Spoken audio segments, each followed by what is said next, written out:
कंकड़बाग थाना के अंतर्गत मेडिविजन अस्पताल के प्रवर्तकों का फिरौती के लिए अपहरण कांड का खुलासा।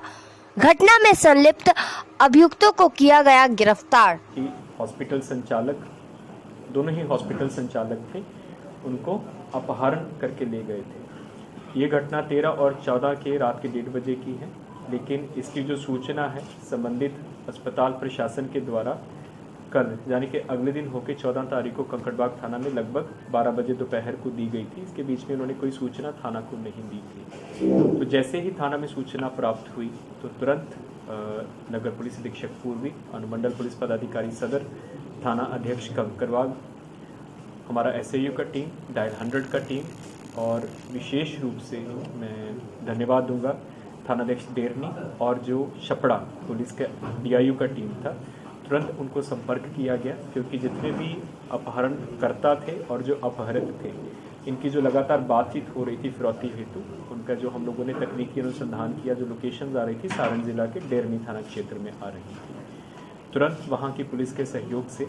यहाँ से भी पटना पुलिस का टीम किया, तो दोनों अपहर्ताओं को 7 घंटे के बीच में सकुशल बरामद कर लिया गया है और इस पर टोटल 4 अपहरणकर्ताओं की गिरफ्तारी हुई है।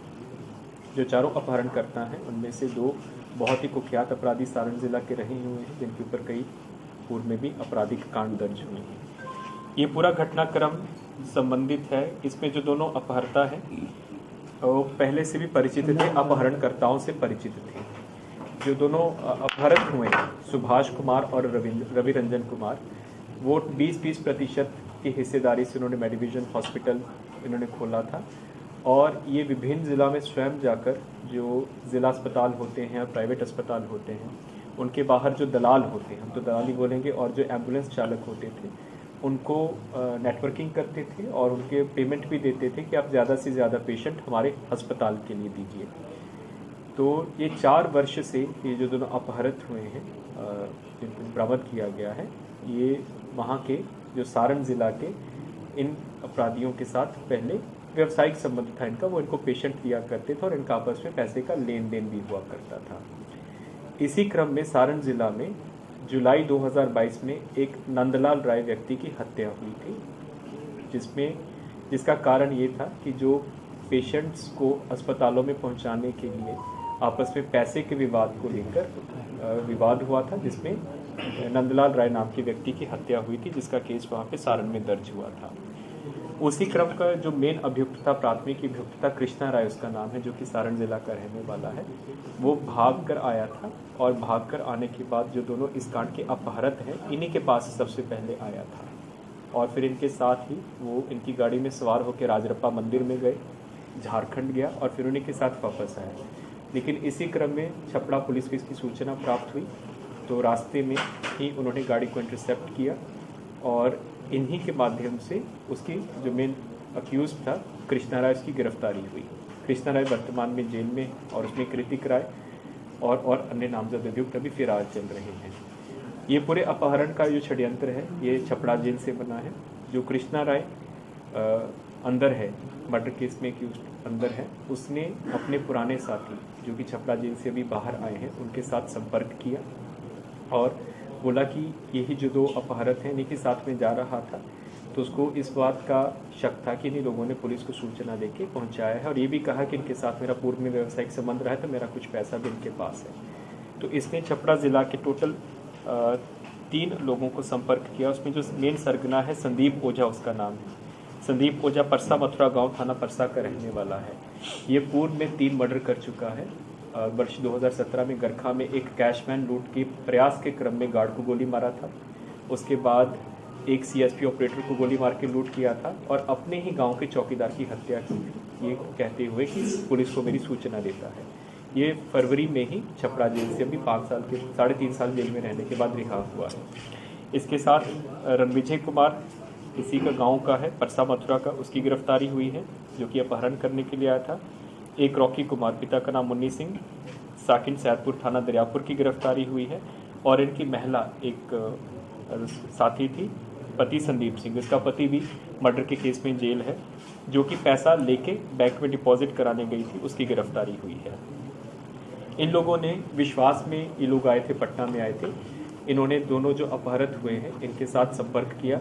ये लोग आपस में खाए पिए भी, 3 घंटा एक साथ इनके फ्लैट पर रहे और फिर उनको बोले कि हम लोगों को, हमारा एक दोस्त है पटना में, स्विफ्ट डिज़ायर गाड़ी से आए थे, वहाँ पे बर्थडे पार्टी में चलना है, तुम दोनों भी साथ हमारे चलो। ये दोनों भी विश्वास में उनकी गाड़ी में सवार हो गए।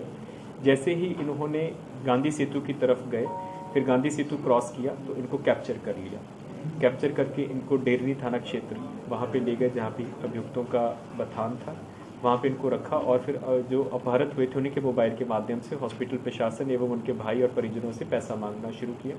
कैश के रूप में ये टोटल 4,45,000 रुपया लिए और 4.5 लाख रुपये का ट्रांजैक्शन उन्होंने गूगल पे के माध्यम से जो एक और अभियुक्त है उसके अकाउंट में ट्रांसफ़र कराया। जो कैश से पैसा दिया था, ये जो महिला अपहृत गिरफ्तार हुई है, एक्यूज्ड गिरफ्तार हुई, उसी के माध्यम से बैंक अकाउंट में ये ट्रांसफ़र करने गई थी और इसका पति भी इन्हीं के साथ जेल में था, उसकी बेल के लिए उसको पैसा चाहिए था। तो ये इसमें टोटल 4 लोग गिरफ्तार हुए हैं, संदीप ओझा, रणविजय कुमार, रॉकी कुमार और ऋतु कुमारी। जो स्विफ्ट डिज़ायर गाड़ी जहाँ से जिसे ये लोग लेकर गए थे वो भी रिकवर हो गई है। फिरौती के रूप में जो भी इन्होंने कैश दिया था वो कम्प्लीटली रिकवर हो गया है और 4,56,000 रुपया, 4,45,000 रुपये कैश था वो कैश में रिकवर हो गया और 4,56,000 रुपये जो बैंक अकाउंट में इन्होंने भेजा, अकाउंट फ्रीज हो गए हैं और बैंक को लिख के वो हम लोग वापस पैसा मंगवा रहे हैं। पूर्ण रूप से जितना भी है पैसे की रिकवरी हो गई है। टोटल 10 लाख का फिरौती इन्होंने मांगा था और दिया कितना गया था? 9 लाख, 4,45,000 रुपये कैश के रूप में और 4,56,000 ऑनलाइन दिया गया था। फ्लैट नहीं है, फ्लैट में ये लोग आए थे पटना में, जहाँ पे एक साथ ये लोग खाए पिए थे। हाँ, और पहले बता देते हैं। और इसमें जब इनकी हम लोगों ने इनकी पूछताछ की है तो हम लोगों ने इनके जो मोबाइल का एक्सट्रैक्ट निकाला तो 2 और घटनाओं को हम लोग बचाने में सफल हुए हैं। बेगूसराय में एक बड़ा, बेगूसराय टाउन में ही एक बड़ा ज्वेलर की इन लोगों ने रैकी करके रखा था। उस ज्वेलर दुकान की अंदर की वीडियोस, बाहर की वीडियोस, उसके ऊपर उन्होंने डकैती करने की योजना थी। उसमें जो जो भी लोगों को शामिल होना था उनका नाम उद्भेदित हो गया है और हम लोग छपरा पुलिस को भी और बेगूसराय पुलिस को उसकी सूचना दे रहे हैं। और कलकत्ता में बैरकपुर कमिश्नरेट में मुथूट फाइनेंस का इन लोगों ने रैकी करके रखा हुआ था और उसमें भी इन लोगों ने वीडियोज़ बनाया हुआ था। इनका एक साथी कलकत्ता जाके पूरा कैसे वहाँ पे जाना है, अंदर कौन कौन स्टाफ रहता है, वो वीडियोस भी हम लोगों को प्राप्त हो गया है और इसकी भी सूचना हम लोग बैरकपुर पुलिस कमिश्नरेट को दे रहे हैं। तो 2 डकैती की योजना इन्होंने बना के रखा होता, लेकिन इनकी गिरफ्तारी से ये दोनों योजनाएं भी विफल हुई। ये प्रोफेशनल गैंग है? बिल्कुल प्रोफेशनल गैंग है। इसमें जो मेन इनका ग्रुप है संदीप ओझा, जैसे आपको बता चुका हूँ, 2 लूट कम डकैती और जिसमें मर्डर भी हुआ। एक में इन्होंने कैशमैन के लूट का प्रयास किया था, गरखा थाना क्षेत्र में लूट तो नहीं हो पाया था लेकिन गार्ड को गोली मार के हत्या कर दी थी। उसी के बाद गरखा थाना क्षेत्र में ही सीएसपी संचालक को गोली मार के पैसा लूटा था और तीसरा अपने ही गांव के चौकीदार की हत्या की। और भी कोई है इस 4 के अलावा? हाँ, 3 और? इन 4 के अलावा 3 और हैं। एक उसमें ऋतिक राय नाम का अपराधी है जो छपरा में भी, जो नंदलाल राय जिसका मर्डर हुआ तो उसमें फिरार चल रहा है। एक ऑलरेडी जेल में है, कृष्णा राय, जो कि जिसने षड्यंत्र जेल से किया था, उसको इस केस में रिमांड पे किया जाएगा। और इनका एक और साथी है जो अभी गिरफ्त से बाहर है। 3 लोग अभी और योजना क्या थी? हत्या करने की थी?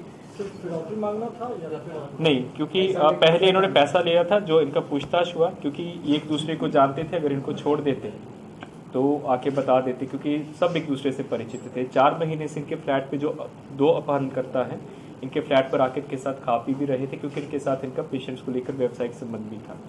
तो अल्टीमेट योजना दोनों की हत्या कर देते ताकि कोई साक्ष्य नहीं रहता, पैसा भी ले लेते और हत्या भी कर देते। और क्योंकि जो मेन षड्यंत्र करता है कृष्णा राय, उसको ये लग रहा था कि मुझे इन्होंने पकड़ाया है, तो उसका जो मेन उसने ब्रीफ दिया था, इनका पैसा लेके और हत्या करने का ही ब्रीफ इससे परिचित कौन है? ये रणविजय और रॉकी दोनों रणविजय और रॉकी जो हैं, ये और संदीप ओझा भी, तीनों इनके परिचित हैं। ये इनके फ्लैट में आते रहे हैं। इनके फ्लैट में ये जो दोनों अपहरत हैं, सुभाष और इन्होंने एक फ्लैट रखा था। जो सुभाष है मूल रूप से नालंदा का रहने वाला है और रविरंजन जानीपुर का रहने वाला है। क्योंकि आपके हॉस्पिटल का संचालन करते हैं तो इनका एक फ्लैट है यहाँ पे कंकड़ बाग में ही, तो वहीं पे अपने रहते थे और यहीं पे ये लोग आते भी थे और इनके साथ रात को रुकते भी थे। और इसलिए इनको विश्वास में लेकर जाया गया है। जब विश्वास में गए उसके बाद इनको इन्होंने कैप्चर कर लिया। पुलिस को सर इतने देर से पूछना क्यों नहीं? पहले इनको लोगों को लगा था कि हम लोग पैसा दे देंगे, परिजन, एक स्वाभाविक होता है कि परिजन भी डर गए थे कि इन्होंने इनको डराया था कि पुलिस को सूचना देंगे तो हम लोग इनको मार देंगे, तो इसलिए पहले उन्होंने लगा कि कुछ पैसा देके हम लोग इनको छुड़वा लेंगे। लेकिन जब इनका डिमांड लगातार बढ़ता जा गया तो फिर तब परिजनों ने बल्कि हॉस्पिटल प्रशासन ने पुलिस को कल 12 बजे सूचना दी थी, और जैसे ही 12 बजे सूचना मिली है 6 बजे तक ये लोग 6 घंटे में सकुशल बरामद हो गए। नहीं, 10 लाख की सूचना दिया है, 10 लाख का था, जिसमें 9 लाख रुपए ये लोग ले भी चुके थे और पूरा पैसा बरामद भी हो गया।